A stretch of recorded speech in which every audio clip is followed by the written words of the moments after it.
जय हिंद दोस्तों, आप सभी का स्वागत है जय हो स्टडी वनडे एग्ज़ाम्स में। और पिछली बार जो हमने बिहार के वीडियो को देखा था, जहां से हमारी ये रिवीजन वाली फाइनल वीडियो, आपका जो एग्ज़ाम है 30 सितंबर को, उसके लिए जो हमारी ये फाइनल वीडियो सीरीज़ है बिहार को लेके, तो उसमें हमने पहले वीडियो में कुछ डिस्ट्रिक्ट्स को, ज़िलों को कवर किया था, जिसमें कोशिश ये थी कि जो करंट अफेयर है उससे जुड़ा हुआ उस ज़िले की इन्फॉर्मेशन भी साथ में आपको दे दी जाए, जिससे कि साथ में अगर बिहार के स्टैटिक पोर्शन से भी क्वेश्चन आता है तो वो भी आप कर जाए, और अगर करंट अफेयर का आ रहा है तो वो आपका सॉल्व हो ही जाए। अब देखिए, पिछली बार जो एक फोकस जिला था हमारा, जिस पे सबसे अधिक हमने फोकस करके इन्फॉर्मेशन कलेक्ट किया था, वो आपका सारण ज़िले के ऊपर हमने कलेक्ट किया था। तो इस वीडियो को देखने के पहले अगर आप वो भी देख लें तो ज़्यादा अच्छा रहेगा आपके लिए, क्योंकि एक सीरीज़ में कंटिन्यू रहेगी आपकी पढ़ाई। तो आज जो हमारा वीडियो है उसमें आप ये देख सकते हैं कि कुछ 5-6 ज़िले हैं जिनमें बहुत मोस्ट इंपॉर्टेंट करंट अफेयर्स इस बार कवर हुए हैं। उसके साथ हमें कुछ स्टैटिक पोर्शन को भी देखना होगा, जिससे कि स्टैटिक पे भी अगर आपको कहीं क्वेश्चन मिले बिहार का तो वो भी आपका सॉल्व हो जाए। तो देखिए, हम सबसे पहले कहाँ से शुरू करेंगे? सबसे पहले हम लोग शुरू करते हैं पटना से। अब पटना से रिलेटेड दो मोस्ट इंपॉर्टेंट करंट अफेयर इस बार हमें पता चला है। पहला हमें ये पता चला प्रशांत कुमार शाही जी के बारे में। ये बिहार के बिल्कुल लेटेस्ट एडवोकेट जनरल बने हैं इस बार। तो एडवोकेट जनरल जो बने हैं वो कौन है? प्रशांत कुमार शाही जी।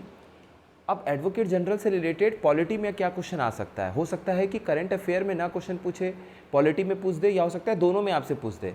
तो देखिए, एडवोकेट जनरल जो हैं वो आपका आर्टिकल 165 के तहत डील होते हैं।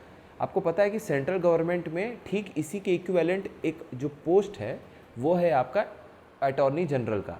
तो अटॉर्नी जनरल आर्टिकल 76 से डील होते हैं, उनको राष्ट्रपति अपॉइंट करते हैं। और यहाँ पर कौन है? Advocate general. तो एडवोकेट जनरल को कौन अपॉइंट करते हैं? गवर्नर साहब अपॉइंट करते हैं। तो आर्टिकल 165 के तहत एडवोकेट जनरल की नियुक्ति होती है। अब एडवोकेट जनरल वो इंसान बनता है जो हाई कोर्ट का जज बनने का पात्रता रखता है, ठीक है? जो हाई कोर्ट का जज बनने की एलिजिबिलिटी रखते हैं उनको गवर्नर साहब अपॉइंट करते हैं एडवोकेट जनरल के पोस्ट पे। ठीक उसी तरीके से जब बात आएगी अटॉर्नी जनरल की, आर्टिकल 76 के तहत उनकी तैनाती होती है केंद्र में। तो राष्ट्रपति जी उनको नियुक्ति देते हैं और वो इंसान जो सुप्रीम कोर्ट का जज बनने के काबिल होते हैं वो आपका क्या बनते हैं? अटॉर्नी जनरल बनते हैं सेंट्रल गवर्नमेंट में। तो ये संवैधानिक पोस्ट है, हमें पता है, कॉन्स्टिट्यूशनल पोस्ट है। अब इसके अलावा दूसरा जो इंपॉर्टेंट करंट अफेयर था वो था आपका बीपीएससी का स्थापना दिवस, जिसका आप खुद एग्ज़ाम देने जा रहे हैं। उसी का स्थापना दिवस मनाया गया। कब मनाया गया? 1 अप्रैल को। इसमें खास बात क्या है कि इस बार 75वां स्थापना दिवस था, यानी 75th फाउंडेशन डे। किसका? बीपीएससी का। तो बीपीएससी कब बना? अगर आप पीछे जाके जोड़ेंगे तो 75th फाउंडेशन डे है। तो यानी पहला फाउंडेशन डे तो जब स्थापित हुए तो पहला फाउंडेशन डे हो गया। तो माइनस कर लेंगे 2023 से 74 पीछे जाके तो 1949 आएगा। तो 1 अप्रैल 1949 को बीपीएससी का गठन किया गया, बीपीएससी को फाउंडेशन किया गया, ठीक है।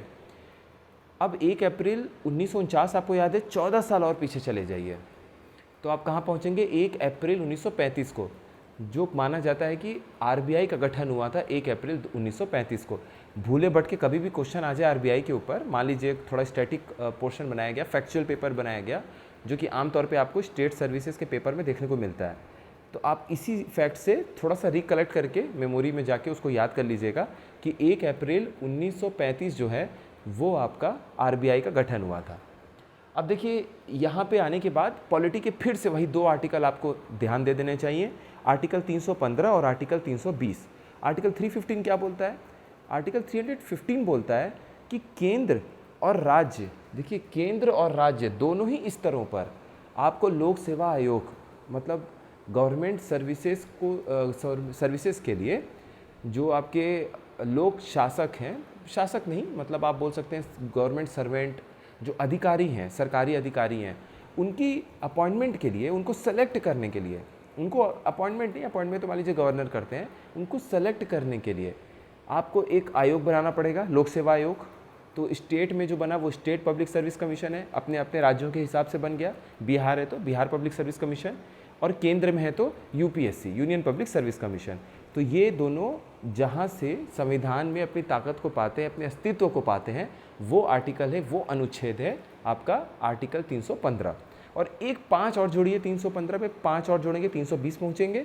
तो आर्टिकल 320 और याद रख लीजिए। आर्टिकल 320 क्या है?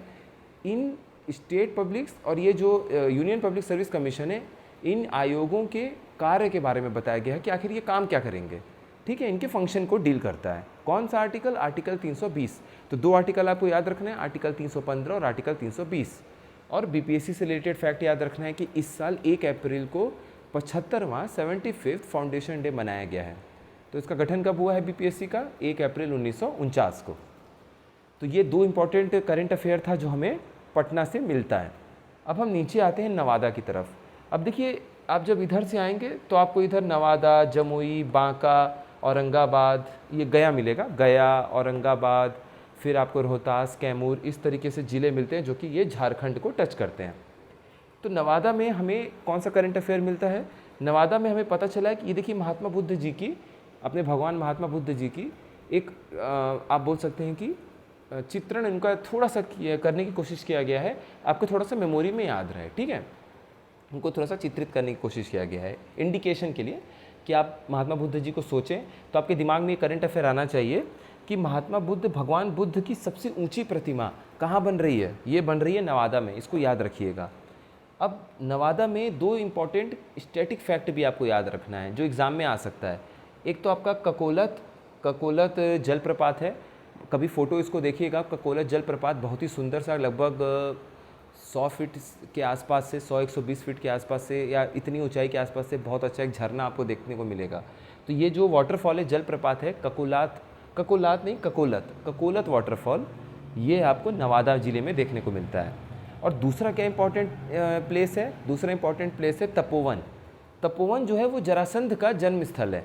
अब जरासंध के बारे में हम लोग हमेशा से पढ़ते हुए आ रहे हैं कि महाभारत के समय में भी क्या हुआ था, भीम जी ने 2 टुकड़े में जरासंध को उल्टा करके फेंका था, फाड़ के, तभी जरासंध की मौत हुई थी। और मगध का सबसे महत्वपूर्ण, सबसे ताकतवर राजा माना जाता था कि माफ़ करिएगा, जो किसी से हारा ही नहीं, जरासंध। तो जरासंध इंपॉर्टेंट है, उनका जन्म स्थल कहाँ पर है? तपोवन में। और ककोलत जलप्रपात कहाँ पर है? नवादा में। 2 इंपॉर्टेंट फैक्ट हो गया। और करंट अफेयर क्या है? महात्मा बुद्ध जी को स्मरण करना है, उनको याद करना है। महात्मा बुद्ध जी की सबसे ऊंची प्रतिमा कहाँ बन रही है? नवादा में। ये 3 हमें इंपॉर्टेंट पॉइंट मिल गए नवादा से। अब बगल में देख लीजिए है जमुई। अब जमुई में अंजनी कुमारी जी हैं। अंजनी कुमारी जी का नाम हो सकता है इस बार एग्ज़ाम पेपर में आपको देखने को मिलेगा।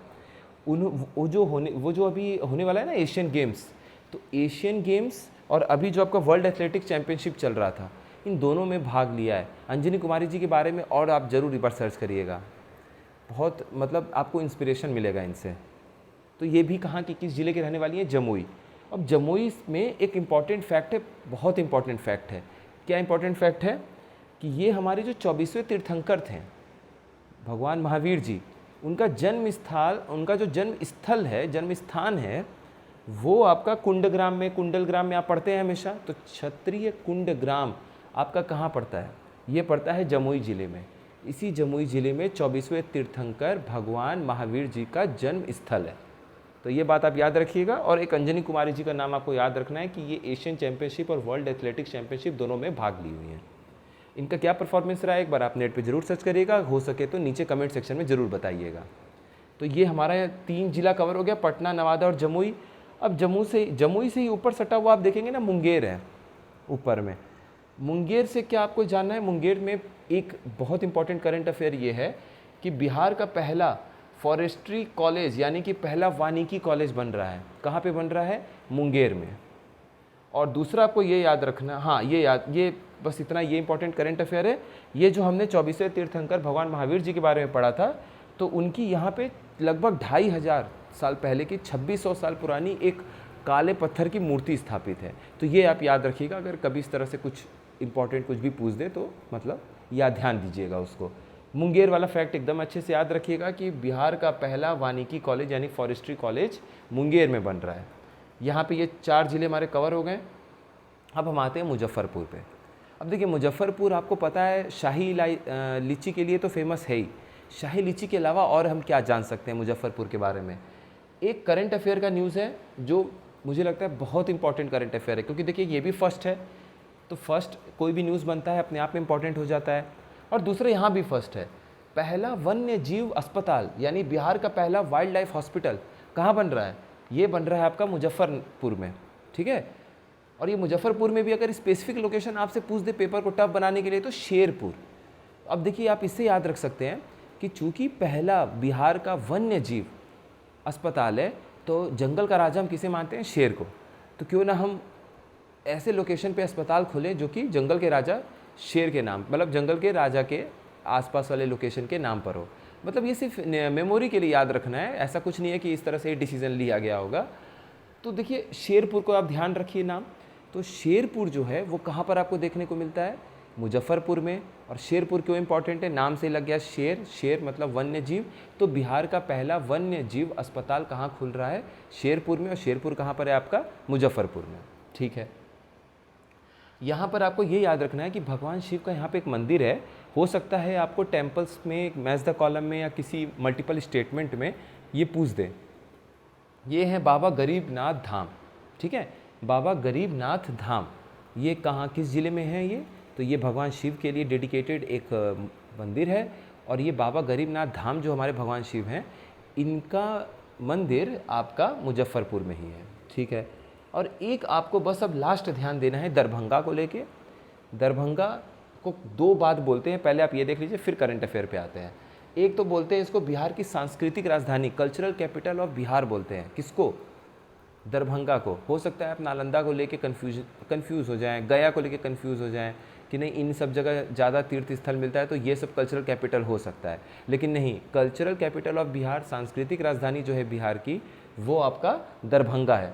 और दरभंगा को मिथिलांचल का हृदय भी बोलते हैं, हार्ट ऑफ मिथिलांचल। किसको बोलते हैं? दरभंगा को। तो दरभंगा दो चीज़ हो गया, हार्ट ऑफ मिथिलांचल, मिथिलांचल का हृदय, और कल्चरल कैपिटल ऑफ बिहार यानी कि बिहार का सांस्कृतिक राजधानी। और करंट अफेयर क्या है? करंट अफेयर ये है कि यहाँ पर नया एम्स बन रहा है। तो नया एम्स कहाँ पे बन रहा है? दरभंगा में। इसी के साथ ही आप ये भी देख लीजिएगा कि क्या दरभंगा बिहार के स्मार्ट सिटीज़ में शामिल है। अगर नहीं तो भी आप ये ज़रूर देखिएगा कि बिहार के कौन कौन से ऐसे शहर हैं जो कि स्मार्ट सिटीज़ में शामिल हैं। देखिए क्वेश्चन हो सकता है, टॉपिक हो सकता है कि ये पुराना हो, करंट अफेयर में ना हो, लेकिन ये इम्पॉर्टेंट है, हो सकता है इसलिए आपको किसी न किसी स्टेटमेंट में देखने को मिल जाए। तो इन बातों का ध्यान रखिएगा। तो लगभग ये आज हमने 1 2 3 4 5 6 इन 6 जिलों को देख लिया इनके करंट अफेयर के साथ में। पिछले वीडियो को भी आप देख लीजिएगा। और आगे देखते हैं कि और कौन कौन से करंट अफेयर और स्टैटिक के मिलन से इस तरह के बिहार के चार्ट आगे और बन सकते हैं, ठीक है। तो इसे एक बार आप अच्छे से रिवाइज़ कर लीजिएगा। आज इतना ही हमारा वीडियो कंप्लीट हो जाता है, ठीक है। इसमें इनके इमेजेस को डाउनलोड करने के लिए नीचे टेलीग्राम ग्रुप का लिंक रहेगा, आप डिस्क्रिप्शन में जाके उसको देख लीजिएगा। वहाँ पे टेलीग्राम ग्रुप ज्वाइन कर लीजिएगा। टेलीग्राम चैनल है, टेलीग्राम चैनल ज्वाइन करने के बाद वहाँ पर आपको ये वीडियो के साथ में इसका इमेज देखने को मिल जाएगा। ये डाउनलोड कर लीजिएगा, रिवाइज़ कर लीजिएगा और पढ़ते रहिए अच्छे से। बीच में 10-12 दिन में और जितने वीडियोस बन सकते हैं वो आपके लिए बना दिया जाएगा। पिछले वहाँ पे आपको और भी जो पिछले वीडियोस के इमेजेस हैं वो मिल जाएंगे। एक बिहार की प्लेलिस्ट है, आप उसको देख लीजिएगा, वो भी साथ में तैयार कर दिया गया है। डिस्क्रिप्शन बॉक्स में वो भी उसका लिंक मिल जाएगा। तो आज ये वीडियो हमारा यहीं पे रहता है। फिर से अगले वीडियो में हम मिलते हैं नए करंट अफेयर और जिलों के साथ में। अच्छे से पढ़ते रहिए। ऑल द बेस्ट है आपको एग्ज़ाम के लिए, हर रोज़ ऑल द बेस्ट है आपको एग्ज़ाम के लिए। बहुत बहुत धन्यवाद।